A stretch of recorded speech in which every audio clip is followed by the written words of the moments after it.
Assalamualaikum warahmatullahi wabarakatuh. Saya Sri Hayati, guru mata pelajaran IPA dari SMP Swasta Rakyat Segugur. Pelajaran berdiferensiasi adalah strategi pembelajaran yang memberikan keleluasaan pada siswa untuk meningkatkan potensi dirinya sesuai dengan kesiapan belajar, minat, dan profil belajar siswa. Sebelum melakukan pembelajaran berdiferensiasi, saya melakukan pemetaan kepada siswa dengan menggunakan asesmen diagnostik non-kognitif untuk mengetahui kesiapan siswa dalam menghadapi proses pembelajaran. Saya memberikan lembar pertanyaan kepada siswa mengenai dirinya, mulai dari kesejahteraan psikologis, sosial emosi, aktivitas siswa selama belajar di rumah, kondisi keluarga, dan pergaulan siswa.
Jadi tujuan pembelajaran kita hari ini adalah untuk mengetahui konsep peristiwa tenggelam, melayang dan terapung dalam kehidupan sehari-hari dengan benar.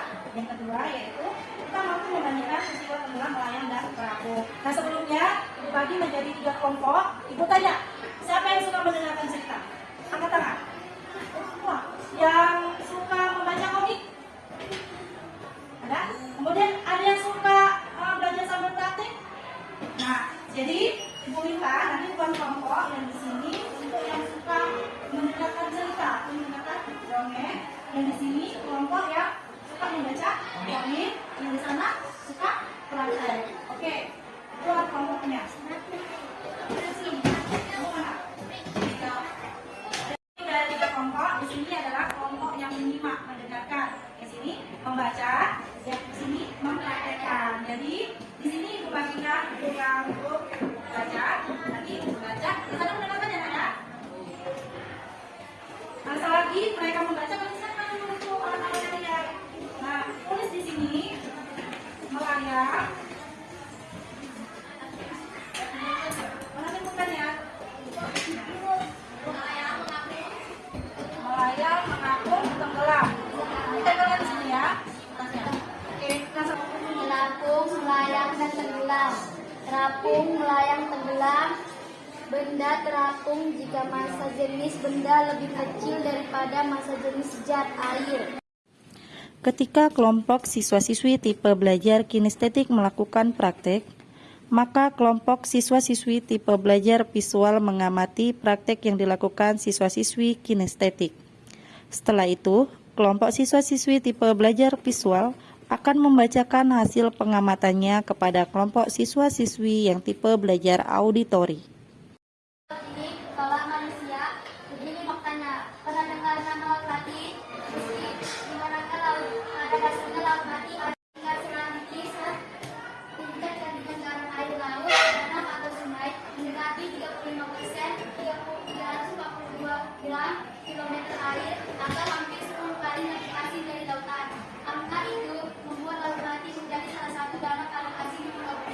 Penggunaan nama laut mati mulai digunakan selama era Romawi, alasan karena orang yang mengunjungi danau tersebut. Ini bisa kita buat proyek namanya pembuatan telur asin. Jadi hasil dari pembelajaran kita dapat mengambil kesimpulan dari pembuatan telur asin. Nah, menurut kalian mana yang lebih efisien dalam pembuatan telur asin?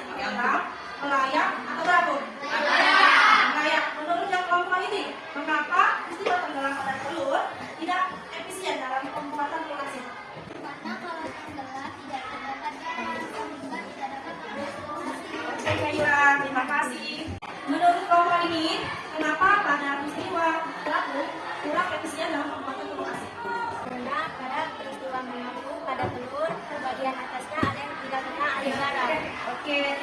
Sabila, silakan duduk. Menurut kelompok yang ini, kenapa pada peristiwa melayang itu lebih efisien dalam pembuatan telur asin? Silakan Peggy. Pada peristiwa melayang, semua bagian telur terkena air garam. Oke Peggy, terima kasih.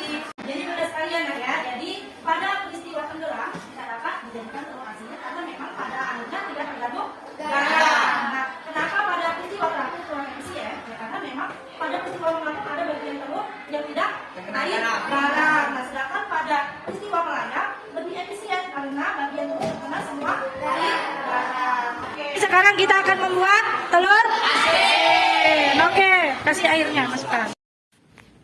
Untuk menguji pemahaman siswa-siswi dalam hasil pembelajaran, maka di akhir pembelajaran dilakukan asesmen dan membuat proyek pembuatan telur asin sebagai salah satu penerapan peristiwa tenggelam, melayang, dan terapung dalam kehidupan sehari-hari. Jadi bagaimana pembelajaran kita hari ini?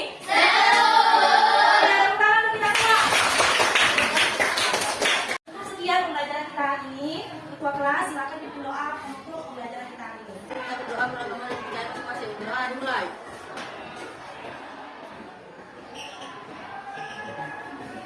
Doa selesai.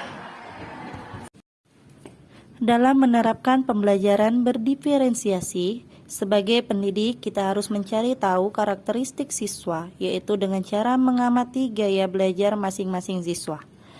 Ada siswa yang lebih tertarik pada hal yang sifatnya visual, ada yang auditori, ada pula yang kinestetik.